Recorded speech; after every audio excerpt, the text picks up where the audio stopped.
9 বাংলা বইয়ের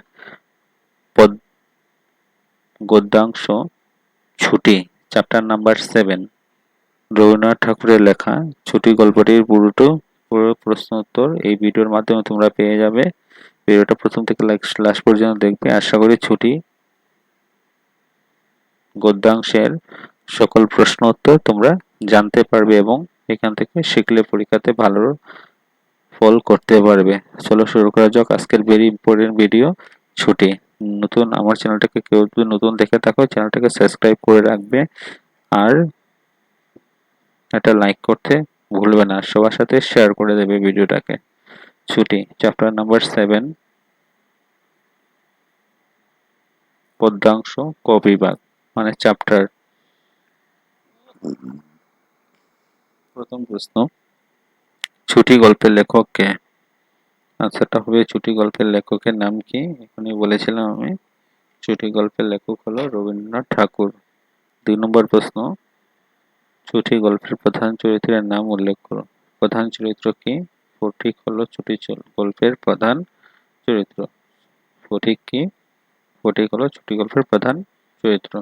3 নম্বর প্রশ্ন, ছুটি গল্পটি লেখকের কোন গ্রন্থের অন্তর্গত?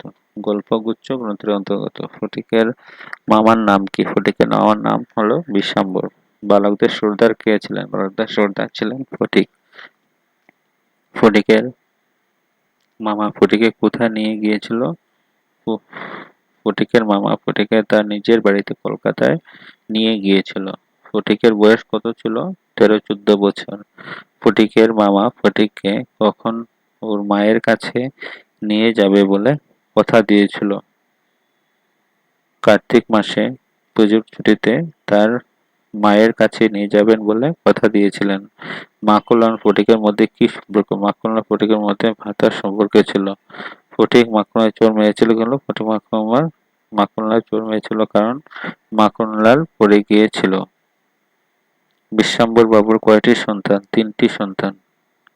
মামা মায়ের কাছে যাব উক্তিটি কার? কখন কেন উক্তিটি করা হয়েছে?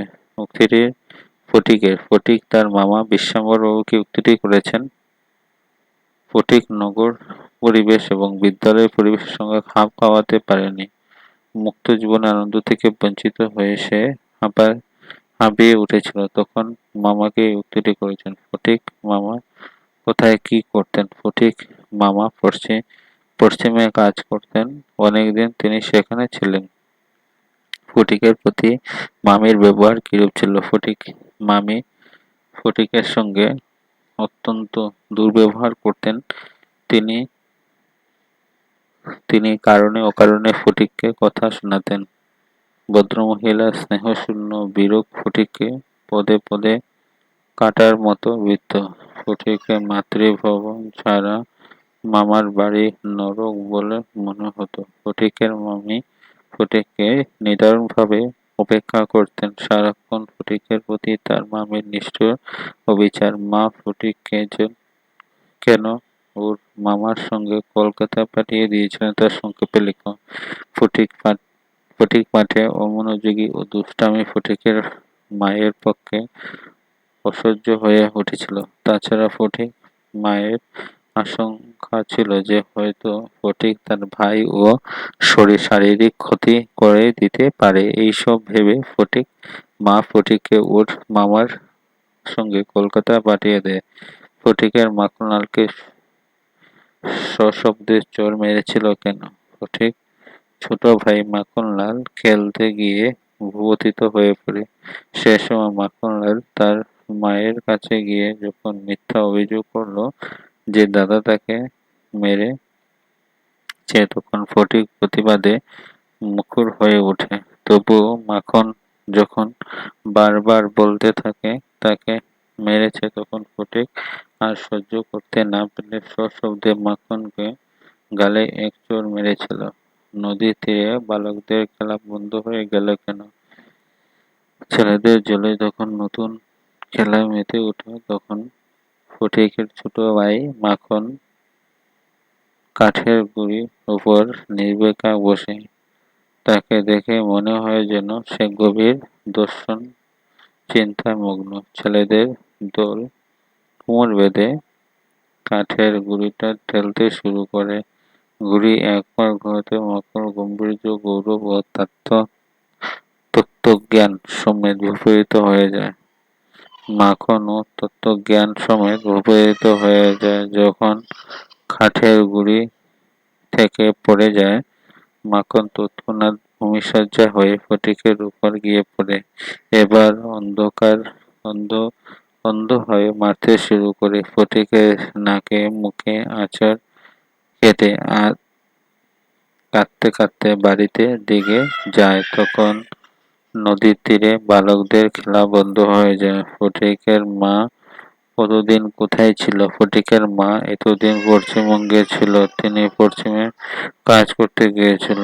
কোন অবস্থায় ফটিক অসুস্থ হয়ে পড়ে? অসুস্থতার কারণ কি?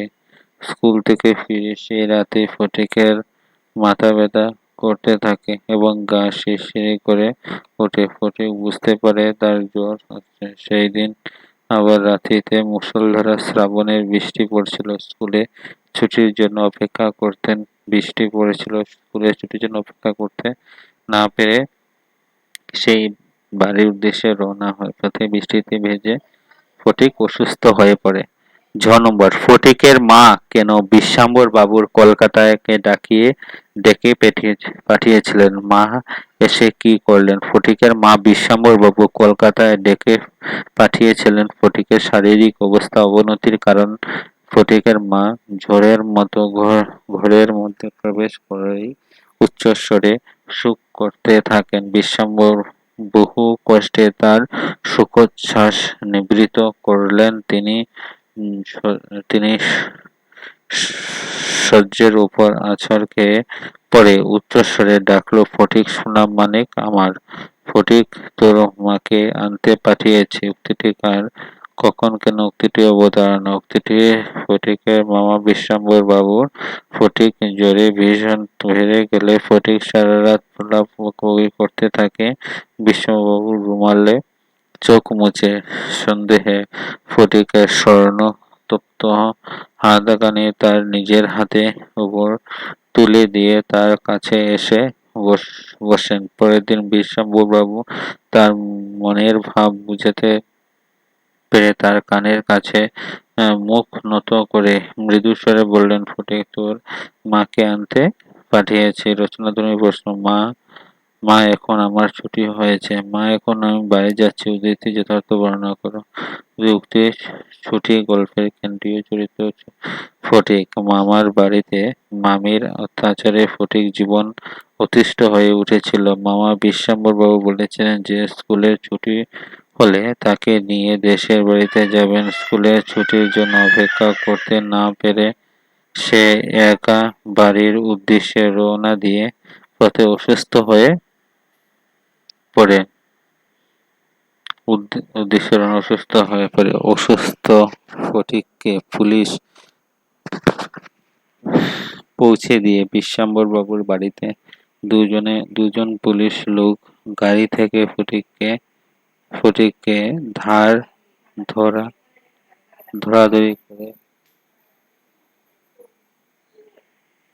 ধরাধরি করে নামিয়ে বিশ্বাম্বর বাবুর কাছে উপস্থিত করে। তারা সারা শরীর ভেজা, সর্বাঙ্গে কাদা, মুখ লাল হয়ে গেছে। হুড়হুড় করে কাঁপছে তার শরীর। বিশ্বাম্বর প্রায় কুলে করে তাকে অন্তঃপুরে নিয়ে যান। ফটিকের জ্বর অত্যন্ত বেড়ে গিয়েছিল। সে বিড়বিড় করে বকবক করতে থাকে বলে মা তাকে, মরিস নে মা, সত্যি বলেছে আমি কোনো দোষ করিনি। বিশ্বাম্বর মনের ভাব বুঝতে পেরে মৃদুস্বরে বললেন, ফটিক, তোর মাকে আনতে পাঠিয়েছিস।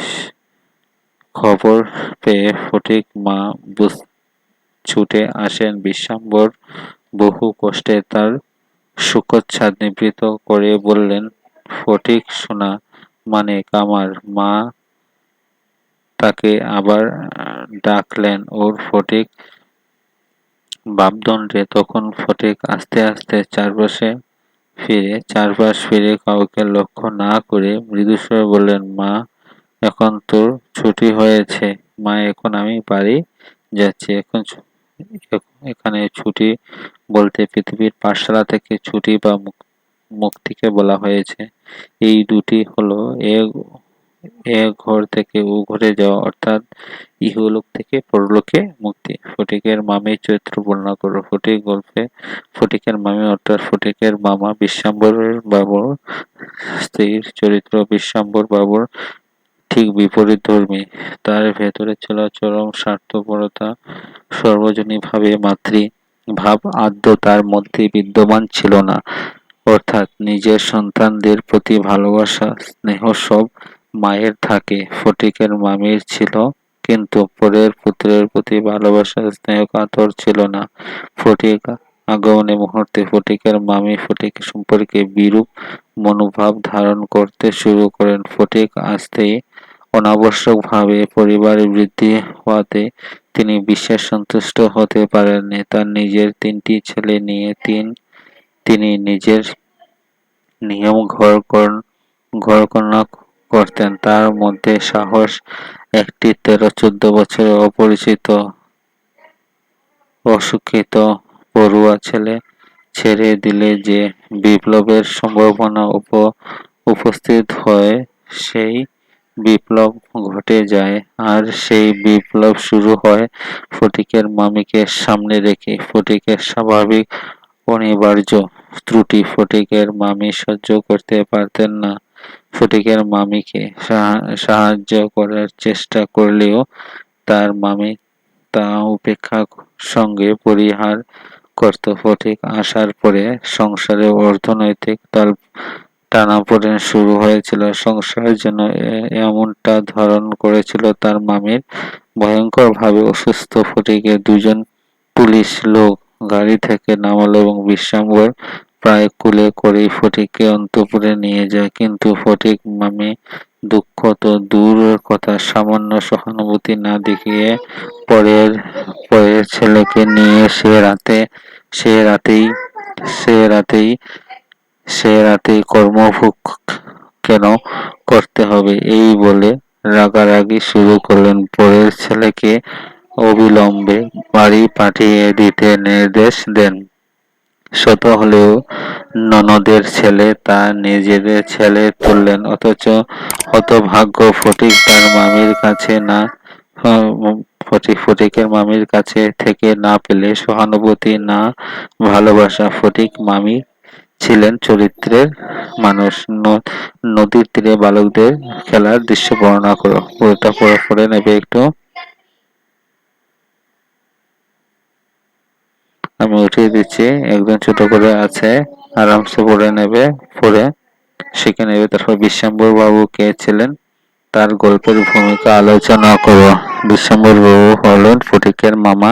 বিশ্বাম্বর বাবুর ছুটি গল্পের ভূমিকাতে নিতান্ত গুরুত্বপূর্ণ। ছোটবেলায় যথেষ্ট ভালোবাসতেন, লাস্ট পর্যন্ত পড়ে নেবে। ফটিক যখন মার কাছে এসেছিলেন তখন মামি ফটিকের আশ্বাস দিয়েছিলেন, বলেছিলেন যে কার্তিক মাসে পূজাতে নিয়ে যাবেন।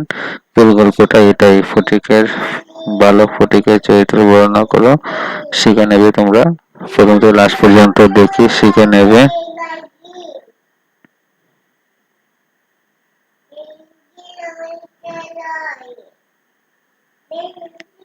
তারপরে দেখো নেক্সট 6 নম্বর প্রশ্ন।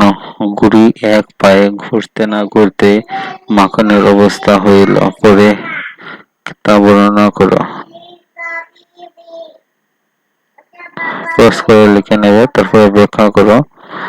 সুতরাং তাহার চেহারা এবং ভাবখানা প্রভুহীন পথের কুকুরের মতো হয়ে যায়। প্রথম থেকে বিশেষত 13-14 বছরের ছেলে স্নেহ ও উদ্রেক করে না। এটা তোমাদের রবীন্দ্রনাথ ঠাকুরের গল্প থেকে গৃহীত আছে। প্রথম থেকে লাস্ট পর্যন্ত পড়ে নেবে, পোস্ট করে লিখে নেবে। বেশ করেছে আমি তোমাকে তো মাসের মধ্যে 5 বছর পরে বই কিনে দিতে পারিনি। আলোচনা অংশটি রবীন্দ্রনাথ ঠাকুরের ছোট গল্প থেকে নেওয়া হয়েছে। সবগুলা লিখে নেবে, লিখে পড়ে নেবে, একদম ছোট করে দেওয়া আছে। তারপরে দেখো এটা ভেরি ইম্পর্টেন্ট, পরীক্ষায় গিয়ে পাবে। মা আমার ছুটি হয়েছে, মা এখন বাড়ি যাচ্ছে। ঠিক আছে, ছোট বড় দেওয়া আছে, লিখে নেবে। মা আমাকে মারিস নে, সত্যি বলছি আমি কোনো দোষ করিনি। ভেরি ভেরি ইম্পর্টেন্ট, সব পরীক্ষার জন্য তোমাদের ইম্পর্টেন্ট, এই দুইটা খুবই ইম্পর্টেন্ট। লিখে নেবে পোস্ট করে। ভিডিওটা লেন্থি হয়ে যাচ্ছে, বড় হয়ে যাচ্ছে, তার জন্য পড়ছি না, তোমরা পড়ে নেবে, পোস্ট করে লিখে নেবে। প্রসঙ্গ, প্রসঙ্গ বিশ্লেষণ।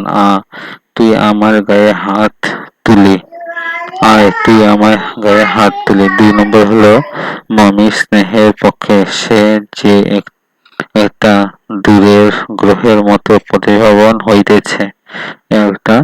তারপর 3 নম্বর, মামা মার কাছে কবে যাব, মামা মার কাছে কবে যাব একটা।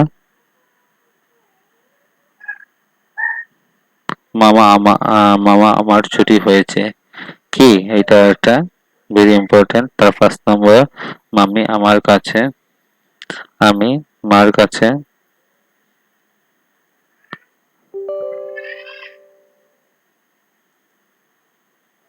আমি মার কাছে যাচ্ছিলাম, আমাকে ফিরে এনেছে।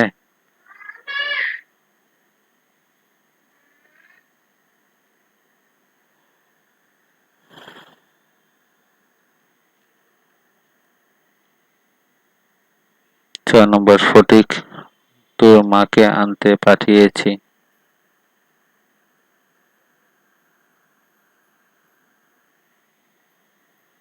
তারপরে দেখো পদ পরিবর্তন আসবে পরীক্ষাতে। গম্ভীর গাম্ভীর্য, বিস্ময় বিস্মিত, আকাঙ্ক্ষা আকাঙ্ক্ষিত। সন্ধি কাকে বলে, সন্ধি কত প্রকার ও কি কি।